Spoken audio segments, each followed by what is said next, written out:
let's jump in. I hope you have several things is what you're going to need when dealing with me. You're going to need something to write with, right? So if you take notes by, if you do it, but by script, you do it by paper, pencil, pen, whatever, make sure you grab something to take good notes. Or if you do it by your notes on your phone or laptop, whatever, make sure that you have plenty of space for that, because I'm going to give you a whole lot of history, a whole lot of background, and then we'll get into the actual text itself. So I'm excited about that. I know you are as well. Thank you guys again for joining us with this pilot of the dig. So it's going to be amazing. We're going to go through the letter to Corinth. Again, make sure you have something to write with. Take really good notes, screenshots, all that kind of stuff is actually allowed.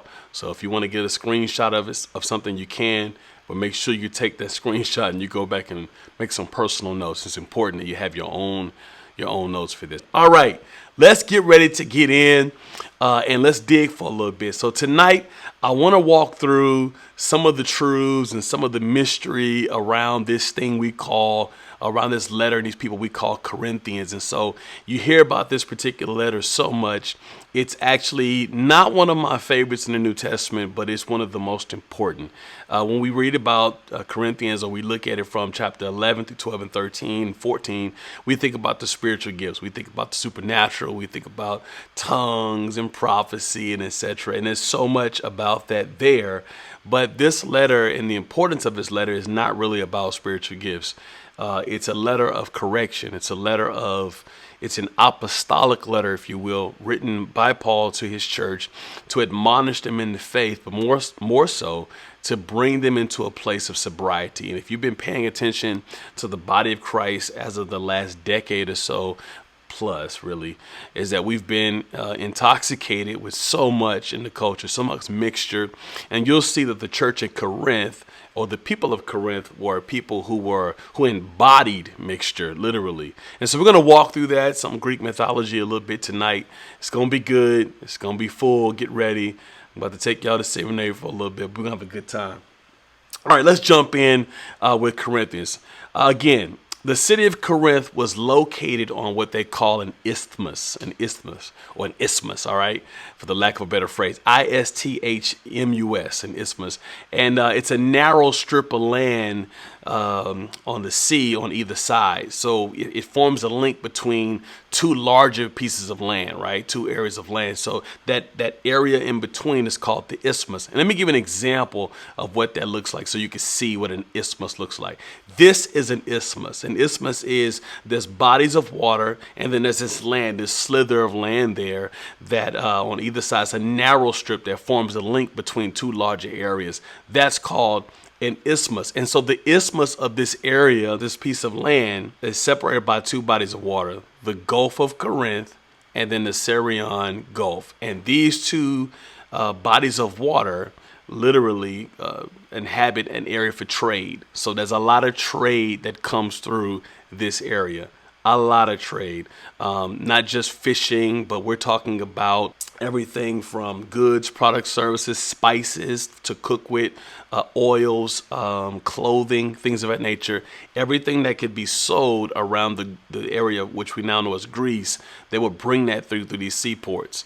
And so Corinth is known as the hub of commerce, the hub of trade, and the hub of sea merchants. It's a pre-modern New York, if you will. It's New York in the 1800s. A lot of trade, a lot of commerce, lots of people, a mixing pot and a melting pot of all cultures and all types of people. So going back to that very quickly, I want to walk through this idea with this trade here because I think it's important. Corinth is a Greek city that was destroyed it's destroyed by the Romans in 146 BC. Around 146 BC, the Romans come through there and literally annihilate the area. And then it's refounded 100 years later by Julius Caesar. So Caesar comes in with his army and his power and all of his authority, and he rebuilds what we now know as Corinth. And so around 27 BC, he combines that or links that to the government of Achaia. And Achaia, you've probably seen it in the scripture, but it's the seat of government of that area, which consists of about 12 different cities. It's the, if I can use a modern day term, it's the NATO It's the natal of that Greek area, if you will. So it's a Greek region which consists of several 10 to 12 different large cities. And so the demographic of Corinth at that time, because of Caesar, began to change. Now, before we get into the text and read First Corinthians and all that good stuff, it's important that you and I know the historicity. If you study the way I study, I must know background. Background gives me audience. It gives me tenor of letter. It gives me temperature of letter. It gives me philosophy of letter. It helps me understand the mind of not just the writer, but also the mind of the reader, the recipient of the letter. And so let me give you a little background about the demographics, and I'm going to slow down a little bit, of this area known as Corinth. Caesar drew. So when Caesar came and rebuilt this area and connected them to the seat of government in Achaia, Caesar drew from various parts of the Roman Empire, including some of his discharged soldiers, to settle Corinth. So Corinth was resettled, if you were, after being built up, was settled by veterans of the army. So Julius Caesar and his government allowed this place to be a place that former soldiers could come and retire with their families and build the rest of their lives in this area. So many of those soldiers were maimed. Some of them had been disfigured from war. Others had served their tour and their duty, hadn't seen much action. However, this is where they retired for giving their lives to the government. Julius Caesar made sure he had an area for retirees, and not just older men, but those who had been, again, wounded in battle and those who had been scarred by battle. And so the Roman infiltration of the culture of the Greeks there resulted in Corinth abandoning much of their Greek roots. And so because of the Roman influence into this new area, a lot of the Greek mythology, some of it was abandoned. And so now there's this mixture, what we call the Roman Greco period, where there are those who are of Caesar and then those who are of the Greek understanding of, those who were sons of Alexander Macedon and people like that. There's this new formation, this hyper religious and hyper philosophical belief system that's now embedded in the soil. So I'm gonna walk through that just for a little bit, because this is important for us to understand this text a little bit more before we get to 1 Corinthians chapter 1, verse 1. So because of the geographical location, the Middle Eastern trade routes through Corinth become a crucial seaboard city. So now, because of where they're seated, everybody's coming to this Middle Eastern trade, or this Middle Eastern area, with different trade routes that come through there. And the Jews also lived in this area. The proof of the Jews living in this area was uncovered by several archaeologists, and I can't recall the names of these archaeologists I was reading about, but they had uncovered an inscription there that proved that there actually were Jewish synagogues in this Roman Greco environment. Literally. So according to Acts chapter 18, verse 4, Luke begins to write out the understanding. And Luke says in Acts chapter 18, verse 4, write that down. Acts chapter 18, verse 4, New American Standard. Luke says, and he was reasoning in the synagogue, talking about Paul, every Sabbath and trying to persuade Jews and Greeks. So it's proof that there were a considerable amount of Jews, or Hebrews, if you will, that had migrated into this Roman Greco culture, who began to adapt some of the belief systems and the practices and even the cultural religious practices of those who are of Rome descent and those who have Greco descent, Greek descent. And so let's talk a little bit about that, because in order for us to really walk through 1 Corinthians, and especially get to chapter 6 and 7 when it starts dealing with sexuality and things of that nature, I want to take my time and deal with this idea of culture and sexuality. Culture and sexuality. And so with the idea of culture and sexuality, and let me go back to this default page real quick. And the idea of culture and sexuality, the city soon became a melting pot. Write this down. For approximately 500,000 people. Now, some estimate between 5 and 800,000 people. Let's just put it this way. In that time and in that culture, to have 500,000 people migrate into one area was humongous.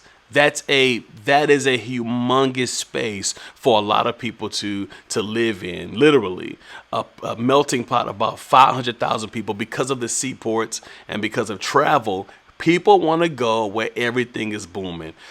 Yes, there were rural farmers and things of that nature in Corinth, but man, to be near a city that looked like the metropolis of New York at that time was a big deal. So about 500,000 people are in this area. So here's Paul, who's about to preach this gospel, who's literally laboring in their synagogues, in their temples, and outside in their Parthenons and their theaters outside, sharing the good news of Jesus.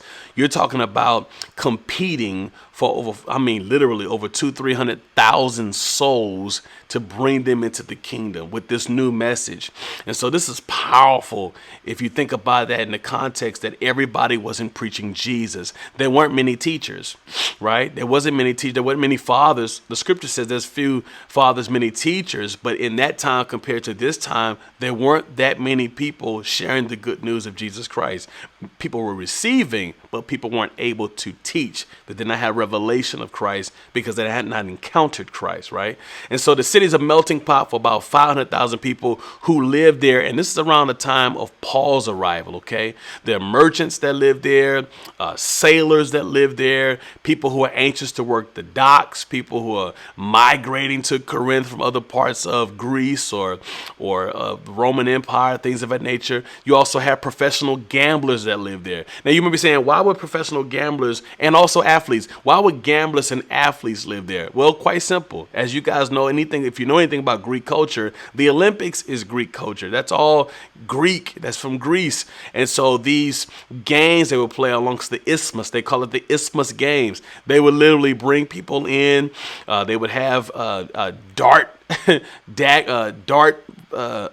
javelin throws, if you will, wrestling matches. They would run like 100-yard dashes. All of this stuff finds its root system in Greek culture and Greek mythology. And so this contest and this competing, this level of I'm going to be first place, not second or third. I'm going to win the gold, not the bronze. That spirit of competition is rooted out of the Greek culture. Let me pause there for a moment because we find that within the context of our world and our society and Western culture. Though we get blamed for much of their competitiveness and things of that nature, this is really a Greek thing. We see this in Greek philosophy. It's about one God outdoing the other, not working in tangent with one another, but outdoing the other. And so this is part of the Greek mythology, Greek culture. So professional gamblers would come to Corinth to live because they want to bet on who was going to win which race or which wrestling match or who was going to fight off the lions and etc. That was part of it. And then athletes would come. Literally, some of them would come because they were paying off debts, family debts, bringing their family out of poverty. They would compete. In these games, and gamblers would bet on these different athletes and things of that nature. So they moved to Corinth, okay? That took a resident. And then slaves were there. Now, when we think about slaves, I don't want you to see slavery from the context of the transatlantic slave trade, not from that context, but more or less these slaves had actually voice, they had opinion, they could be heard, they could participate in local government, things of that nature. They just indebted themselves to a family to pay off family debt, similar to what Israel would do. And so this is a practice, if you will. It wasn't what we see slavery as and has been in America or throughout the transatlantic trade system. So slaves would go there, sometimes freed with no place. So sometimes free people who once were slaves, who are now free, they would move to Corinth with no place to go. So historically speaking, Plato would say at night they would oftentimes see the descendants of slaves or slaves themselves or freed men and women who once were slaves with no place to go. They are free, but they would walk around as wanderers amongst the city lights. This happened in Corinth. Here's the last group of people that was in Corinth that was notable. You ready for this? Prostitutes. I wish I could say it the way I want to say it, but the prostitutes, both male and female, man, they were abundant in Corinth. So there was a lot of prostitutes that took their time to stroll through the streets of Corinth. Many of them would leave certain other parts of of the country or other parts of Greece to come to Corinth to start a whole brand new life in prostitution. It was a thing at that time. So people from Rome came, right? The rest of Greece came. Egypt came. So you had Egyptians had moved to Corinth. People from the Asian Minor, like Galatia and places like that, they even came to Corinth. And all the people from around the Mediterranean world, they came to Corinth as well. They were relished. This is what they all relished in. They relished in the lack of standards and freedom that prevailed throughout the city. So because there was no moral codes, morality was a thing to have philosophical debate about what's right, what should be this and what should be that. And similar to how we are in America today, debating upon what's moral and what's not moral, what's your right to do, what's not your right, etc. This was Corinth at that time. And so because everybody's right to whatever had to be respected, it was a lot of decadence in that area. In ancient Corinth, worldly values like honor, write this down, prestige, and self-promotion were to be desired. Write that down. This is key as we make our trek through Corinthians palatable and, should I say, relevant to who we are as a culture and society today. In ancient Corinth, worldly values like honor, prestige, and self-promotion were the thing of the day. To be honored was the thing of the day. Prestige was something to be heralded, and also self-promotion. People were in the business of promoting themselves. It's similar today. In those days, they would craft an image of themselves, right? We call them busts, right? Busts were drawings, or should I say, figures made of clay of a person, a bust, something of that person. That was to be revered and honored and esteemed. And so that mindset, that carried over into other cultures. It's the idea. As a matter of fact, the Greek god Narcissus, right, is where we get the phrase narcissist from. You are a narcissist. The Greek god is Narcissus himself. And the story says, or the legend says, that he is walking along the side of the beach, looks and sees his reflection in the water and sees how beautiful he is and falls in love with himself. That's Narcissus. It's Narcissus or Narcissus, the god of narcissism. And so that's part of the Greek understanding. So now that we kind of dealt a little bit with the culture and the demographic, let's talk a little bit about the socioeconomic factor before we get into 1 Corinthians chapter 1. Now, I'm going to warn you, if you're walking with me, we might not get to 1 Corinthians chapter 1 tonight. I'm going to do my best to slow down and take my time. But let's jump into this because I'm excited about sharing this with you. This is the geeky stuff that I love about the scriptures, okay? Here's the background. Here's the socioeconomic factor of Corinth, okay? Corinth, the Corinth area that Paul came into was wealthy, but heavily influenced by Greco-Roman culture. And it's located in Greece. Corinth is thoroughly Roman. Though it's in Greece, it is thoroughly Roman. This is key for some things you're going to read in chapters 3 and 4. It's heavily Roman. It's located in Greece, but it's heavily Roman because of the things that Julius Caesar allowed, all right? So the city contained many wealth benefactors who used their money to advance their reputation. So in those days, it was common for men to buy themselves into government, for men to buy themselves into platforms to be able to speak in the Parthenon, for men to buy themselves into theater, or it was common practice at that time for you to do whatever you needed to do to be seen. There's a book called Savage, Power Through Weakness, in pages 19 to 53. They write, and I quote, that the Greco-Roman society in Corinth valued status and power, and wealth was a key to a social standing, and many Christians worshipped it like it was God. Or many Corinthians, I misspoke. Many Corinthians worshipped it like it was God. Write that down real quick. I'll put that in the chat. That wealth, status, and power was worshipped like a god in Corinth. Wealth, status, and power was worshipped like a god in Corinth. That was a big deal. Also, the citizens competed for honor. They competed for honor, and each one promoted his own accomplishments and possessions in order to win praise from other people. This is part of the culture of that time. The citizens competed for honor. My God, do we see that today?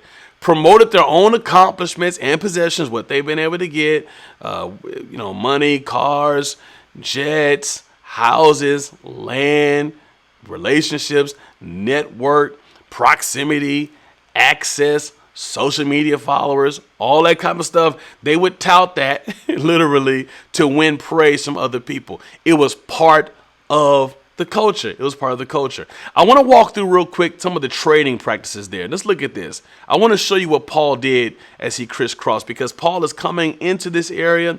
He's preaching the gospel and he's ping-ponging along these seaports. Let me show you something real quick. This is a map here of Paul's walking through or traveling by boat. So when we read about Paul's exploits in Corinth, you're looking at a map of what Paul was doing. I don't know if you can see this hand here, but if you look at this map, you see the Delphi area, the Achaia. This whole region of Achaia is the seat of government. At one point, it was the place to be, and then it was destroyed by the Roman government. They later on rebuilt this area, okay? And so now it became a place where everybody was. You see this isthmus here. You see Athens, which is Greece. You see Corinth across from that. This slither of land is all Corinth. That's between the Gulf Coast and the Saronic Gulf. The Gulf of Corinth and the Saronic Gulf. That area is actually Corinth. I want you to see that on the map, okay? People would come in from the Achaia or come in from the Peloponnese, from these areas of Olympia. And all of these individuals are hearing the gospel through the ministry of Paul. I just want you to see exactly where Paul was walking, where Paul was on ship going to, what he was doing to evangelize these particular regions. And again, we're talking about 500,000 people total, close to 1 million people in these areas. It is powerful when you sit back and look at all that Paul was getting himself into. And not just Paul, but even the other disciples as well. Let's talk a little bit about the Corinthian dress. Let me show you guys a little something about this. It's powerful. The Corinthian dress. This is statues here. These are statues here that are found in some of your museums in Greece, Corinthian museums specifically. This is how the women and the men dressed. You see a similarity between the two, right? The more you wore, the more rich you were, the more wealthy you were. Corinthian dress says this: needless to say, that in such a prosperous community, grooming and appearance was culturally important. Corinthian women emphasized jewelry, which included earrings, necklaces, brooches, hairpins, rings, and buttons. And much of it was made from metal or bone. So what would happen is you would wear similar garments, the drapery of these gowns and things of that nature, these shawls around your neck and all that kind of stuff. However, in addition to that, they would wear jewelry on to distinguish them being wealthy from those who did not have what they had. So we wore the same type of garments, but the rings, the hairpins, the necklaces, the brooches, the buttons, things of that nature, and the rings that they put on their finger, or the earrings that they had in their ears, they were made of different things, different precious metals or bones and things of that nature. And this is why the scripture is clear with us later on. We see this not in Corinthians, but in other scriptures in the Greek culture. We see Paul talking about, hey, for women not to adorn themselves, because what he's trying to teach and preach through is, or get them to understand, is you're not trying to be better than your brother or your sister, right? This is not about you trying to be a standout amongst the whole.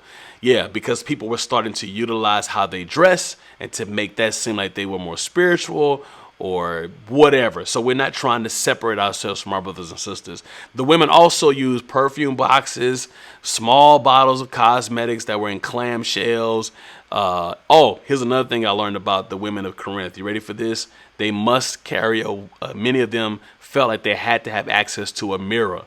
So on a regular basis, on a normal everyday, a sister will pull out a mirror, something that would show her reflection so she could see her beauty, to make sure that she didn't lose some of her beauty throughout the day. This is before concealer. This is before you could put out, whatever y'all do to make, before all of that. So this is how people kept up with this. But however, a lot of their practices was disadvantageous to their person. So many of these women died because there was no chemistry around what they was doing, and it was difficult for their bodies and difficult for them to keep up. Let's get to something I really want to talk about before we get into 1 Corinthians, and that is religion. Everybody say religion. Religion, religion. Now, I know we live in a culture today that people hate the term religion, but religion is not a bad thing. Good religion is not a bad thing. You have to have certain religious practices. You brush your teeth every day, I hope. That's a religious thing that you do. You put on clothes, God bless. That's a religious thing that you do. You get showered before you go to sleep or whenever you do it, but that's a religious thing to do. You put on lotion. You should religiously do that. Praise God. Mints, gum, religiously, yes. Comb your hair. Religiously do that. So all religious practices are not evil. Okay, so I want to be clear. However, the practices in Corinth were horrible. Not just horrible, they were harmful to so many different people. Well, while we're looking at let me also take you to modern day Corinth so you can kind of see what it looks like today. If you look throughout here, you see the city, you see rocks and whatnot. So the ruins, if you will, would be to your right. And then in the distance, you could see the newer areas in the valley. Now, there's certain parts of Greek culture, like Thessalonica, if you will, certain parts of the Greek territory, especially Thessalonica, where men and women can look over the highway and see the ruins on the other side of where they are. Very powerful. Just wanted to show you that real quick. That's modern day Greece. I hope you guys are enjoying this. So let's jump into the religious part, right? So religion in Corinth. So when Paul is writing these letters, Paul understands he is contending with religious philosophies, schools of thought that are harmful to these new Christians. So in order to understand why he's so ferocious, why he's so direct, why he's so forthright concerning different deities and different gods and all that kind of stuff, is because he is literally reteaching a culture that he did not belong to, or he's preaching to a culture that he did not belong to. Paul is a Jew of the tribe of Benjamin. He is not, I repeat, he is not a Gentile in that sense. And he's definitely not, he may be a Roman citizen, so he understands them, but he is not a part of that world, and especially the Greek world.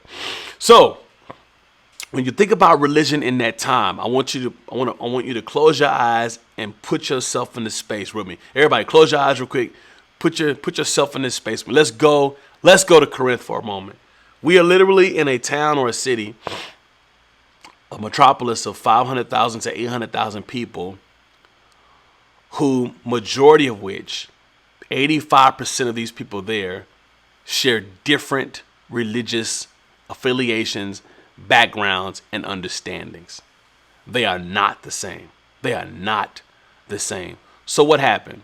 In this time, open your eyes, in this time, traveling bands of speakers, one group and specifically called the Sophists, made their way through Corinth.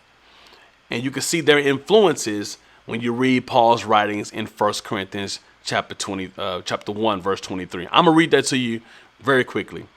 1 Corinthians chapter 1. Matter of fact, I'll share it with you. 1 Corinthians chapter 1. Let me go there. 1 Corinthians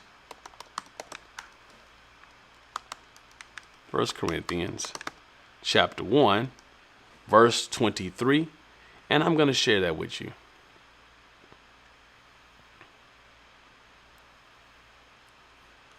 All right, 1 Corinthians 1, verse 23. Let's go back a little bit. I'm going to highlight that for you guys so you can see it.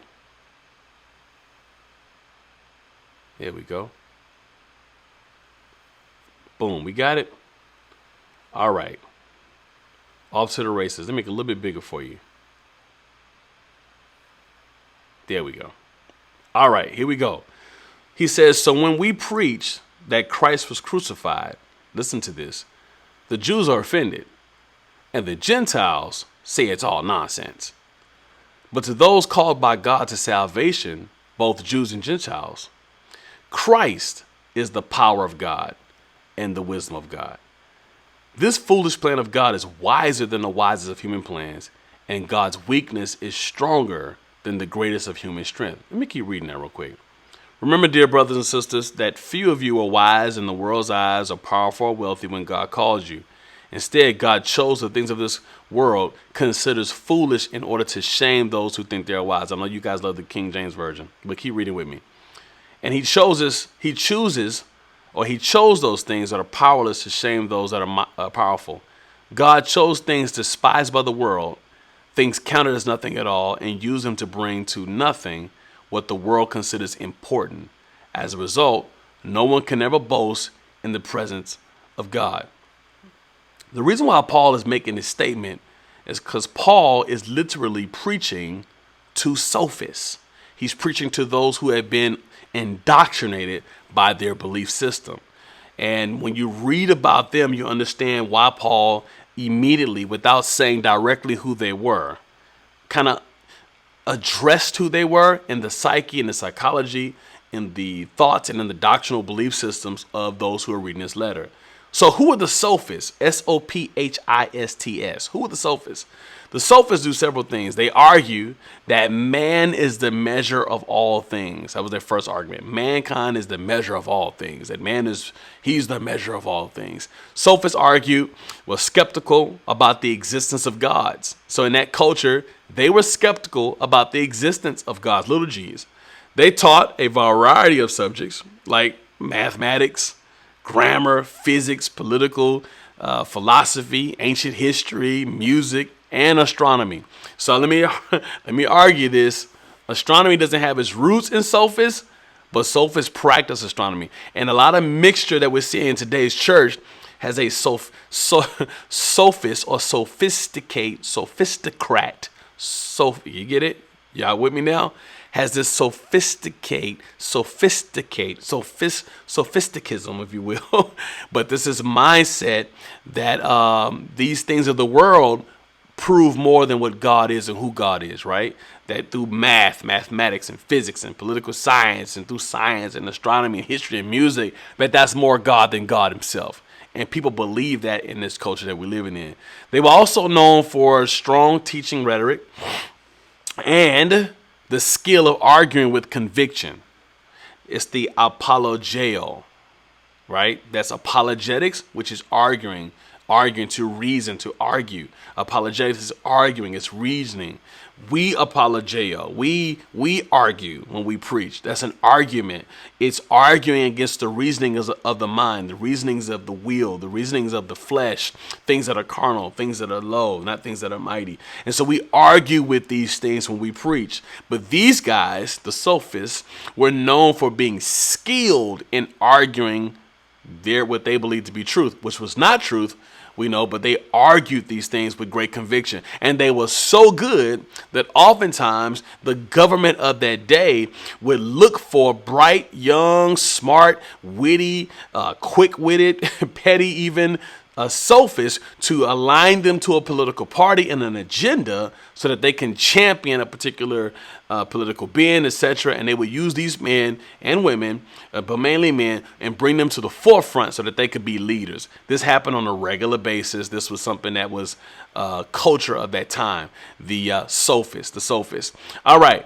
Also, so anyway, most of what we know about the sophists comes from Plato. Now, you guys probably heard about Plato. He's a student or a pupil of Socrates.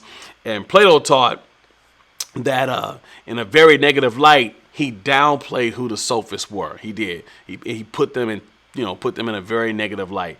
The Corinthians also worshiped different deities. There was a wide range. You might want to write that down. There were a wide range of deities for the Church of Corinth within the Corinthian culture. There was a large temple dedicated to the Apollo god, or Apollo, the sun god. Apollo was recognized as the god of archery, music, dance, truth, and prophecy. healing, diseases, and things of that nature. He is the God of the sun and light, poetry, and more. That's who he was. They worshipped Apollo. That's who they thought Apollos was. The Corinthians also would seek healings from a god named Asclepius, the god of healing and medicine. All right. I hope I'm not going too fast. The temple of Octavia, because oftentimes they didn't just worship gods, but they borrowed the Roman gods. Like I said, there was a Roman Greco system. So in the Greek philosophy, they had hundreds and thousands of gods. In the Roman perspective, they had fewer than those who were Greek. However, they also made gods out of imperial personalities. So if you was a government leader or close to a government leader, or you was a ruler who's passed away, they would make that person into a god. They would build some type of statue or a bust to that person's name and memory, or would name something, maybe an armored car at that time, whatever they called it. They would literally name that after a particular person, and that would be the figure for their power. So now these Greeks who had been used to practicing Greek mythology have now embodied the idea that we're going to worship imperial personalities, people who once were alive who are not. So they worship the Roman Emperor Augustus, his sister Octavia. They worshipped her. They worshipped another Greek god, Dionysus, who is the god of wine. They worship Pan, or Pan, if you will, who is the god of the wild, of shepherds and flocks and rustic music and companion of nymphs. They worshiped Artemis. You've probably seen that in the movies. Artemis of Greek religion, the god of the wild animals. They worship Zeus. That was a big figure in Greek culture. And Zeus is the god of thunder and god of ancient Greek religion. And he rules over all the other gods of Mount Olympus. They worship Athena, another ancient Greek goddess whose name is associated with wisdom, warfare, and handicraft. But here's one I thought that was interesting because the Romans shared him as well, and that is Poseidon. You've probably seen this in the movies and things of that nature. The god Poseidon, which is his attributes are akin to trident, and it's like the stir of the water and split rocks. It's like the god of the sea, Poseidon. The Greeks call it Neptune. The Romans call it Poseidon. It was that god. But there's one god that they had in common that pretty much was the goddess of the region. Now let me argue here for a while because now we about to ride. We about to have some good time with this. This particular god or goddess, Aphrodite, was the goddess that pretty much ruled. It was the chief spirit that ruled over Corinth. It was the magistrate. Yes, it was the principality that govern that particular region. So when Paul writes about sexual maliciousness, sexual deviance in chapter 6 and chapter 7 of 1 Corinthians, he's really addressing some of the concerns that are found because those who are still participating with Aphrodite. Aphrodite was the goddess of love in Greek mythology, and she had a temple that was housed in Corinth. Now, Corinth had an area called Corinth, which is the highest part of the ancient Corinth in that area. It's a high mountain. Let me show that to you real quick. I think I have a picture of that. Let me share that with you real quick. This here is a picture of Corinth. Again, if ancient Corinth is in the valley, this is the elevated part of Corinth, Corinth. Atop of Corinth, literally, guys, was an entire temple. It's in ruins now. Archaeologists have dug up and found proof that it existed, and there's still parts of it there. However, this is where it was, at the top of Corinth. And it's here where 1,000 prostitutes would be on a regular basis. This was a thing. This was a money maker. This was a way that area got paid. So for every year, there was a big festival around Aphrodite's. It was a big time of worship.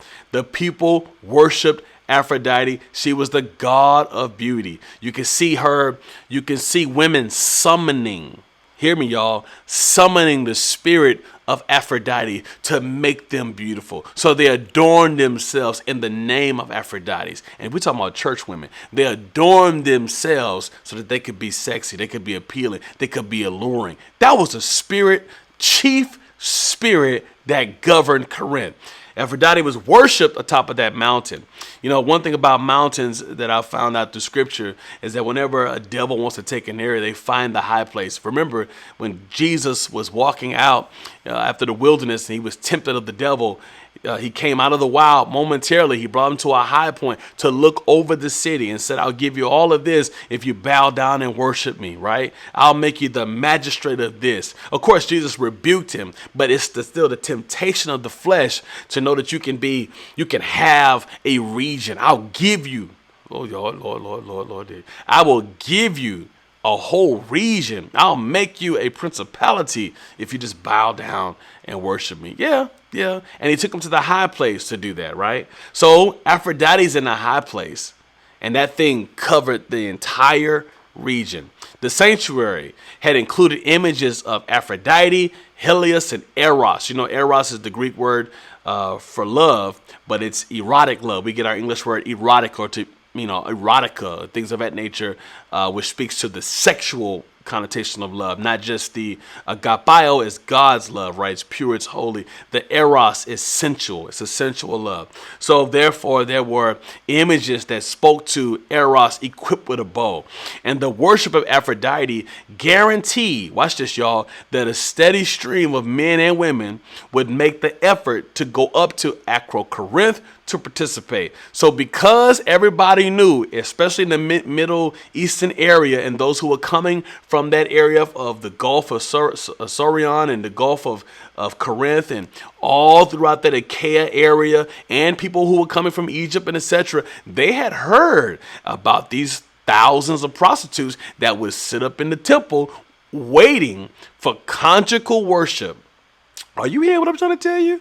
Waiting for conjugal worship. Now, I want to say something very clear, because contraceptives was not something that men and women had use of in that time, right? So you had to control your own, you had to control yourself, or you had to do certain things so that you would not make one of the prostitutes pregnant. But another thing that happened is a lot of the prostitutes were fixed in ways that they could not bear. So you gave your life as a prostitute. Hear me. You gave your life as a prostitute to this particular practice. That's how strongly they believe in Aphrodite's. And that tells you about the sensuality all over Corinth. So when Paul is writing a letter, he is trying to, with his pen, undo history, years, practice, covenants with a demonic spirit of erotica, sexual decadence, and etc. in this particular area. Come on now, let's look at the history before we can move into the text. It matters, y'all. It matters. Put that in the chat. It matters. It matters. It matters. All right, let's keep moving real quick. So, Strabo, Strabo, I recommend you actually go read some of his writings. But Strabo was a first century Greek geographer, philosopher, and historian. And he's the one that tells us that there were 1,000 prostitutes who were available to attract visitors. So not just those who lived in Corinth were able to sleep with these prostitutes, but they wanted these prostitutes to pull men and women from all over the region and all over the area. This ensured that there was money in that sanctuary. That sanctuary was pretty much a temple of a brothel, if you will. It was a whole brothel. Think about this, y'all. 1,000 women ready for men. Incredible. Incredible. There's not a place in the United States of America, in the Netherlands, in the UK, you name it, that has probably ever housed 1,000 prostitutes. I don't even know if there's been 1,000 strippers in some of these strip clubs. Can you imagine 1,000 women being groomed, taught, trained to have intimacy with men from around that entire region as a tribute to Aphrodite's? This is how, and watch this, we're talking about sex as the offering, sex as worship. Did you hear what I said to you? Not the lifting up of your hands and the crying. I'm talking about sex. Sex, that's the worship. This is the kind of community that the gospel is about to be preached to. Sit in that for a moment, beloved. We complain about this culture, and I get it, but we didn't live in this one. There's nothing new under the sun. So in this respect, public prostitution was integrated within Corinthian religion and culture, so much to the extent that it was not uncommon, watch this, to hear public prayers that appealed to the gods for more prostitutes. Did you hear what I said? It was a regular practice for men and women to be in the streets praying to Zeus, praying to whoever they prayed to, Diana, Octavia, asking them, send more prostitutes, because Aphrodite became the chief spirit in that region. Are y'all getting this today? Y'all good? Y'all good tonight? Let's keep moving. I'm having a blast. This is that nerd stuff. I love this. All right. So let's talk a little bit about race and religion, because I think in order for us to really get to the text, I'm almost there. I'm almost at the authorship. But before we get to that, let's kind of walk through race and religion for the next 5 minutes or so. Race and religion was big in Corinth. It was humongous, just like it is in the States. It is all over the world. But let's talk about race and religion. This cosmopolitan city included many other people from different races, religions, and value systems. There were various customs, morals, religions of the different travelers that used the convenient route to go from the east to the west. I wrote this down earlier just for you. The transient nature of Corinth led to a wide range of religious beliefs, values, and cultures. So because there were so many different people from so many different backgrounds coming to Corinth on a regular basis, there was a wide range of beliefs, a wide range of values, and a wide range of cultures. Materialism and immortality were prevalent. So there were those who believed that they could not die. There was this thought of the afterlife, that when I die, I still live. Many of them had that belief system, and some had the thoughts of reincarnation. I'm coming back as a turtle snapper, I guess. I don't know, but whatever I'm coming back as, I'm coming back as. All right, so much of the vice centered around the temple of Aphrodite and the 1,000 temple prostitutes. And therefore, the name Corinth now, because of this, was known for blatant decadence. So if you ask somebody where you're from and you say, hey, I'm born and raised in Corinth, they will call you a Corinthizamo, which literally meant that you were a nasty person. Now, here's the hypocrisy of that. People called them nasty, but then went to their cities so they can participate in their foolishness. It's kind of like having a birthday and on your birthday deciding not to be a Christian. Pause. You know how the Saints be. We will go out of town on our birthday to go do the food somewhere else. Corinthizamo. All right. So that's the religious aspect and the race aspect. There were people from all different cultures. I mean, some were Jews, some were Egyptian, some were from the Asia Minor. Just all these different people, melting pots of people that lived in Corinth. People from different. Now here's the church. Now the church there in Corinth is interesting, and then I'm about to get to our text. I got a few minutes. The church at Corinth is made up of a wide range of people. So now that we know so much about the history, the background, the terrain, the trade, and all that good stuff, let's talk about the church itself. Paul's church in Corinth is interesting because the people have different national, social, economic, and religious backgrounds. They had to learn how to live together in harmony. This was not easy.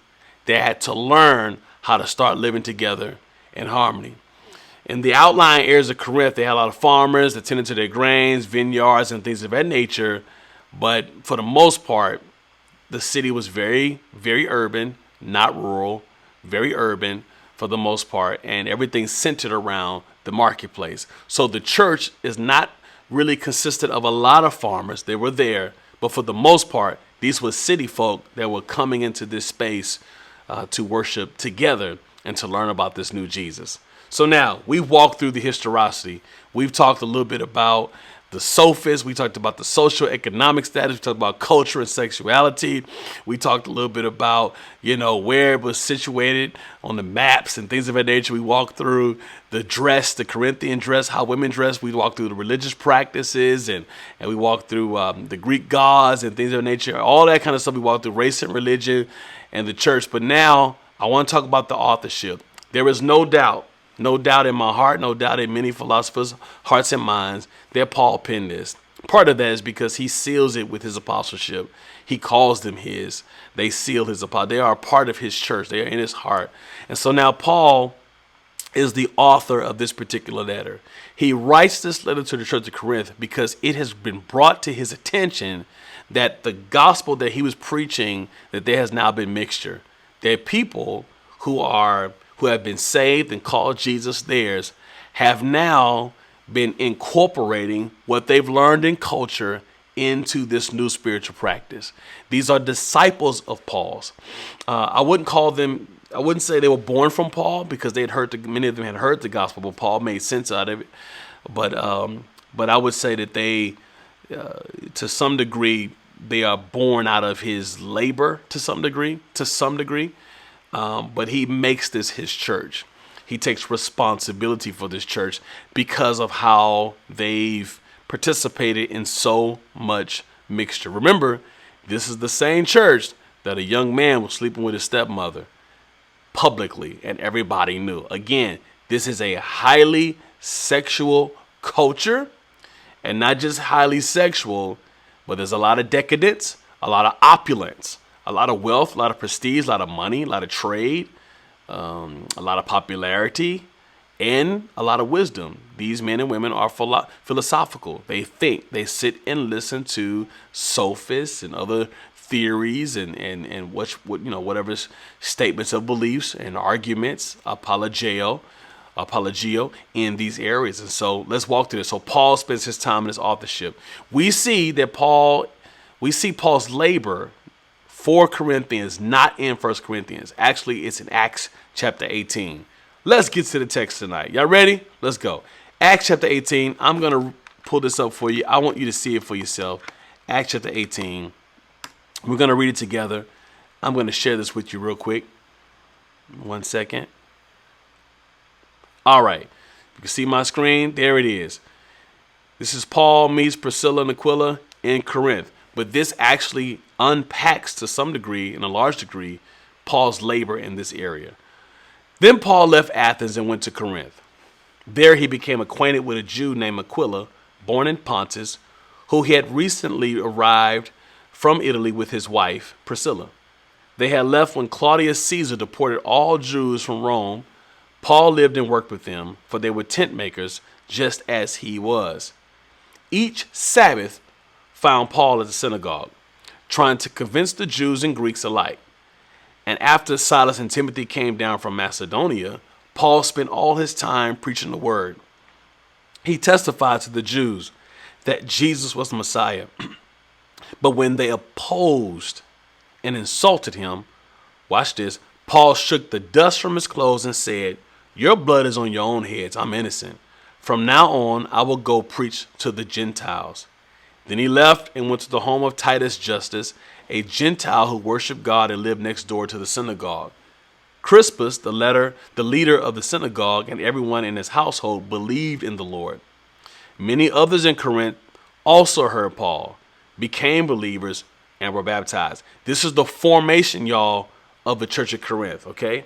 One night the Lord spoke to Paul in a vision and told him, "Don't be afraid. Speak out. Don't be silent, for I am with you, and no one will attack and harm you, for many people in this city belong to me." So Paul stayed there for the next year and a half, teaching the word of God. But when Gallio became governor of Achaia. Now, we talked about Achaia earlier. That was the seat of government, if you will. It was made up of 12 different port cities, large port cities. This area is like the NATO of Greece, if you will, at that time, okay? So Gallio, who became the governor of Achaia, some Jews rose up together against Paul and brought him before the governor for judgment.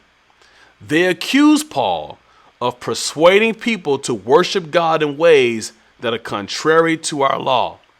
But just as Paul started to make his defense, Gallio turned to Paul's accusers and said, listen, you Jews, if this were a case involving some wrongdoing or serious crime, I would have a reason to accept your case. But since it is merely a question of words and names and your Jewish law, take care of it yourselves. I refuse to judge such matters. And he threw them out of the courtroom. The crowd then grabbed the Sophenes, the leader of the synagogue, and beat him right there in the courtroom. Do you hear that? But Gallio paid no attention. Let's look at verse 18 real quick. Paul stayed in Corinth for some time after that, then said goodbye to the brothers and sisters and went to nearby Centria. There he shaved his head according to Jewish custom, making the end of a vow. Then he set sail for Syria, taking Priscilla and Aquila with him. All right. That kind of gives us a little bit of background of exactly what was happening with Paul at that time. This is the foundation of Paul's ministry in Corinth. I got a few minutes and then I got to go. This is the church that he planted on his second missionary journey there in AD 50 to 51. Write that down, AD 50 to 51. This is key for you and I. So now we know Paul meets Priscilla and Aquila. He's preaching. An edict goes out. The people want him expelled. They're mad. They bring him to the courtroom of Gallio. Gallio sees and says, hey, man, this has nothing to do with me. He says, man, this is nothing. I'm not dealing with that. The Jews beat him down in Corinth. So those Jews who believed have now formed this gospel community, this Christian community. The word Christian, what they were first called Christians at Antioch, the word Christian, a Roman area, the word Christian was the word Christianos. And Christianos literally means it's a slur. It's like Corenzamo. It's a slur, which means you were a nasty Christian. You're one of those Christ followers. So they became Christians and took on the name Christians because they figured, hey, if they're going to give us a slur, they will be that slur for the sake of Christ. Anything that can allow us to suffer for Jesus, we're okay with that because they loved him that much and they felt, and we all do, that this was necessary. Well, we should, that this is necessary. Christianity, I wish it was all lights, but it's not. The truth of the matter is, if you're really doing it for Christ, you're going to have way more enemies than you have followers. It's just the truth. If it's really about Jesus, you're going to offend more than you think, right? I think some of us in today's church culture, and I'm talking about preachers specifically, we are in love with the likes. We are in love with the attaboys. We are in the attagirls. We are in love with them loving us, and we're not open to the idea that persecution is part of the journey, right? And I figured like this: if they're not stoning me, putting me on a cross upside down, whipping me with a canine tail, I can take your slander. That's fine. All right, let's keep moving. It's not a big deal. So anyway, this is the whole idea of Corinth. And we see Paul now in a space where he is starting to hear about some of the wickedness, the debauchery, and the mixture of this church. Mind you, Paul left. He was beat up inside the courtroom. He was jumped by Jewish leaders, those who led in the synagogue, people who actually knew of him when he was working with leaders of the Sanhedrin, with Gamaliel being his teacher. These men are now whooping him out of there. And he says, I got to get up out of this city. I need to rest. I need to heal. I need to go somewhere else because they don't want the gospel. That's the Jews. But there was a group of Gentiles that believed on his name, that believed in Jesus. And this group of people, along with many who were prostitutes, those who were former slaves, those who were presently slaves, things of that nature, this group of people formed what we now know is the Church of Corinth. I think I gave y'all a good intro. Y'all got to give it up. I think that was a good intro. I think that was a good start to the beginning of the formation of chapters 1, 2, 3, 4, and 5, etc. But you have to have that background and that understanding to know exactly the intensity and the poignancy and the responsibility of the letter that Paul needs to write. Paul is not a place where he's saying, hey, you know what? I think I need to say something. I've got news from Timothy and from others that things are happening with y'all. I need to make sure I lend my voice to this conversation. And then I hope y'all enjoyed it, man. Did y'all enjoy it? Did y'all enjoy it? Yeah? All right, cool. Your homework assignment will be 1 Corinthians chapters 1, watch this now, through 8. Chapters 1 through 8. Chapters 1 through 8. Because when I come in next week, we're not doing any background. We're going directly to the text. We're going to move around a lot, but it's going to be a lot of fun. There's a lot of revelation, a lot of intel inside that particular letter. So you're going to love Corinthians, especially from a historical perspective. Now you understand the audience and tenor. Now let me give you a little tidbit about Corinthians. There's 1st and 2nd Corinthians, but truth of the matter is there are 3 letters.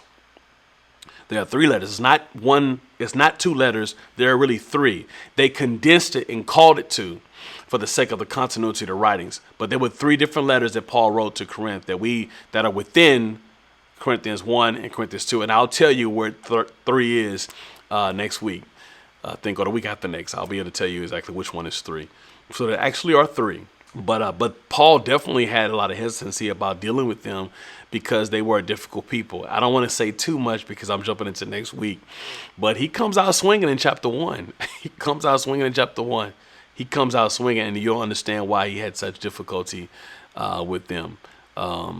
Again, I believe that Paul loved the church of Corinth, but he also understood he was up against so much cultural decadence, opulence, wisdom of men, arrogance, if you will, and just strongholds that were just very challenging. That's why Paul would write the way he writes about strongholds and things of that nature, because he is dealing with, he's really arguing in 1 Corinthians. You don't see the same.